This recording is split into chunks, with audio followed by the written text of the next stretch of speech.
News চেনেলসকলক আমি শাৰদীয় দুৰ্গা পূজা শুভেচ্ছা জ্ঞাপন কৰিছোঁ।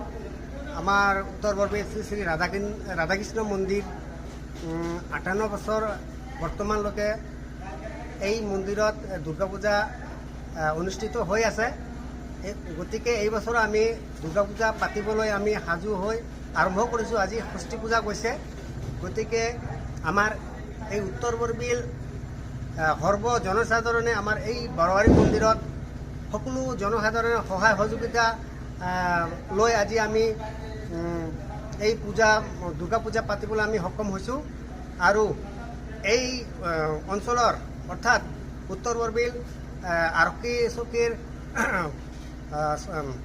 প্ৰশাসনৰ আমি সম্পূৰ্ণৰূপে আমি সহায় পাইখিনি আজি আমি পূজাখন ভালকৈ অনুষ্ঠিত কৰিবলৈ আমি আগবাঢ়ি গৈ আছোঁ।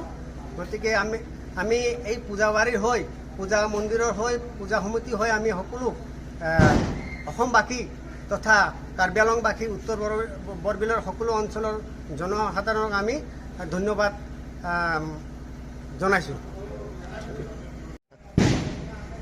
আজি সৰ্বপ্ৰথমে উত্তৰ বৰবিল শ্ৰী শ্ৰী ৰাধাকৃষ্ণ মন্দিৰত শাৰদীয় দুৰ্গা পূজা উপলক্ষে সকলো নিউজ চেনেলক আমি আমন্ত্ৰণ জ্ঞাপন কৰিছোঁ, লগতে শুভেচ্ছা জ্ঞাপন কৰিছোঁ। আজি এইখন দুৰ্গা মন্দিৰত 1965 পৰা ষ্টাৰ্ট হৈছে। সেই 1965 পৰা ষ্টাৰ্ট হোৱাত আজি 58 বছৰ ৰানিং চলি আছে। গতিকে আজি যেখন দুৰ্গা পূজা চলি আছে সেইখন দুৰ্গা পূজা ষষ্ঠী পূজা হয়। সেই ষষ্ঠী পূজাত আমি সকলো ৰাইজৰ সহায় সহযোগিতা পাইছোঁ আৰু ভৱিষ্যতে পাম বুলি আমি আশা কৰি আছোঁ। আৰু আমাৰ প্ৰশাসন বিভাগৰ পৰাও আমি যথেষ্ট সহায় সহযোগিতা পাইছোঁ।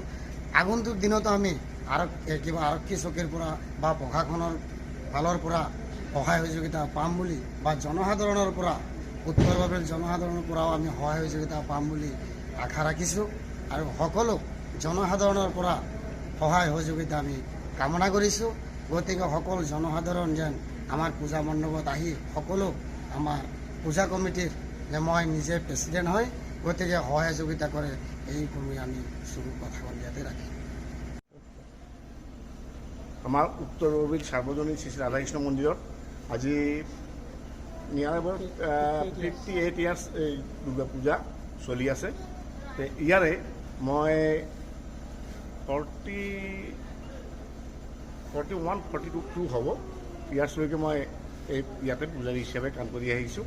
তাৰমানে মোৰ উপনয়ন দীক্ষা হোৱাৰ পিছৰ পৰাই মই এইটো মন্দিৰত আছোঁ। বিভিন্ন সময়ত বিভিন্ন কমিটি গঠন হয়। প্ৰতি বছৰ আমাৰ দুৰ্গা পূজাৰ নতুন কমিটি গঠন হয় এই সাই মন্দিৰ কমিটিৰ আণ্ডাৰত। উত্তৰ বৰবিলৰ মানে মূল নাভি কেন্দ্ৰ বুলি ক'ব পাৰি এই সাৰ্বজনীন ৰাধাকৃষ্ণ মন্দিৰটো। ইয়াতে অকল দুৰ্গা পূজাই নহয়, ইয়াতে বিভিন্ন অনুষ্ঠান আদি হয়। বিশেষকৈ আমাৰ ধৰ্মীয় অনুষ্ঠানখিনি ইয়াতে উদযাপন কৰা হয়। আৰু উত্তৰ বৰবিলৰ সৰ্ব জনসাধাৰণ মানে আমি সৰ্বতোভাৱে সহায় সহযোগিতা পাই আহিছোঁ। আশা কৰোঁ এইবাৰো পাম। আৰু এই তেওঁলোকৰ সহায় সহযোগিতাত আমাৰ এইখন মন্দিৰৰ পূজা সাফল্যমণ্ডিত হ'ব বুলি